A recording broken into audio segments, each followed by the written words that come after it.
എന്നാ പരിപാടി വായിക്കുവാണോ? ബോറടിക്കുന്നുണ്ടോടി? എന്റെ കുറച്ച് തള്ളുകഥ പറഞ്ഞപ്പോഴേ ആ നീ എപ്പോഴും ചെയ്യുന്നു. തള്ളുകഥൊന്നല്ല, ഞാൻ ഉള്ള കാര്യങ്ങളാ പറയുന്നത്. തള്ളായിട്ട് തോന്നുന്നത്. ആയിക്കോട്ടെ, എന്തായാലും കുഴപ്പമില്ല, പറ. കേട്ട് ഞാൻ പറയാം, തള്ളാണോ ഒറിജിനലാണോ. തള്ളൊന്നല്ല.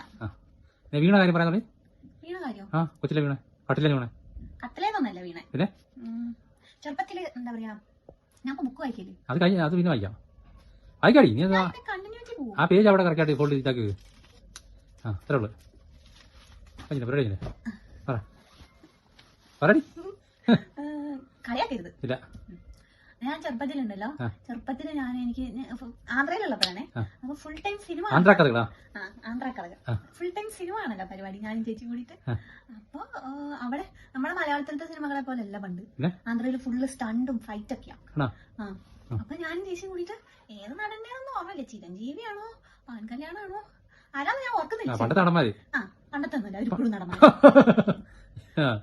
അപ്പൊ അവരുടെ സിനിമ കണ്ടിട്ട് അതിലൊരു സ്റ്റണ്ട് സീൻ ഉണ്ടായിരുന്നേ. ഒരു ഫൈറ്റിംഗ് സീനില് നടൻ വില്ലനെ 2 കാലും പൊക്കി നെഞ്ചത്തോട്ട് ചവിട്ട് തൊട്ടുന്നു. അത് കണ്ടപ്പോ എനിക്ക് ഭയങ്കര ആവേശം. അപ്പൊ ഞാനും ചേച്ചി മാത്രമേ വീട്ടിലുള്ളൂ അന്ന്. എനിക്കൊരു 5-6 വയസ്സ്, 6 വയസ്സോ 7 വയസ്സൊക്കെ ആയിരുന്നു. അപ്പൊ എന്താണ്, ചേച്ചിയോട് ഞാൻ പറഞ്ഞു, ഈ സീൻ കണ്ടില്ലേ, ഇതുപോലെ എനിക്ക് ചെയ്യാൻ പറ്റുന്നു ഞാൻ പറഞ്ഞു. അപ്പൊ ചേച്ചി പറഞ്ഞു, പിന്നെ അവരൊക്കെ സിനിമാ നടന്മാർ, അതുപോലെ ഒന്നും നിനക്ക് ചെയ്യാൻ പറ്റില്ല, അവരൊക്കെ അത് പ്രാക്ടീസ് ചെയ്തിട്ട്. ഞാൻ പറഞ്ഞു, പ്രാക്ടീസിനൊന്നും ആവശ്യമില്ല, ഞാൻ ചെയ്ത് കാണിക്കാന്ന് പറഞ്ഞു. അപ്പൊ എന്താണ് അപ്പൊ ചേച്ചി പറഞ്ഞു ചെയ്ത് കാണിക്കാൻ പറഞ്ഞു. ഞാൻ പറഞ്ഞു, അങ്ങനെ വെറുതെ എനിക്ക് ചാടി ചെയ്ത് കാണിക്കാൻ പറ്റില്ല, നീ ഫ്രണ്ടിൽ നിൽക്കണം. ഞാൻ ആ വില്ലന് നടൻ ഇങ്ങനെ എന്താ പറയാ ചവിട്ടുന്ന പോലെ ഞാൻ നിന്നെ 2 കാലും പൊക്കി ചവിട്ടും പറഞ്ഞു. അപ്പൊ ചേച്ചി ധൈര്യത്തിൽ പറഞ്ഞു, ഞാൻ മുന്നിൽ നിൽക്കാം, നീ ചെയ്തോന്ന് പറഞ്ഞു. എന്റെ വിചാരം അത് ശരിക്കും ഇങ്ങനെ ചവിട്ടാൻ പറ്റുന്നായിരുന്നു. അതില് കണ്ടപ്പോ ഭയങ്കര സിമ്പിൾ ആയിട്ട് തോന്നി. ചേച്ചി ഫ്രണ്ടിൽ നിന്ന് ഞാൻ ചവിട്ടാൻ വേണ്ടിട്ട് ഞങ്ങള് ടിവിയുടെ മുന്നിൽ നിന്നിട്ട് ചേച്ചി ഞങ്ങൾക്ക് ഞാനും ചേച്ചിയുടെ ഫ്രണ്ടിൽ ഇങ്ങനെ നിന്നിട്ട് അവൾക്ക് ബുദ്ധി ഉണ്ടായിരുന്നു, അവൾക്ക് അറിയായിരുന്നു എന്താ സംഭവിക്കാന്ന്. ഞാൻ ചെറിയ കുട്ടിയല്ലേ, എനിക്കറിയില്ലല്ലോ.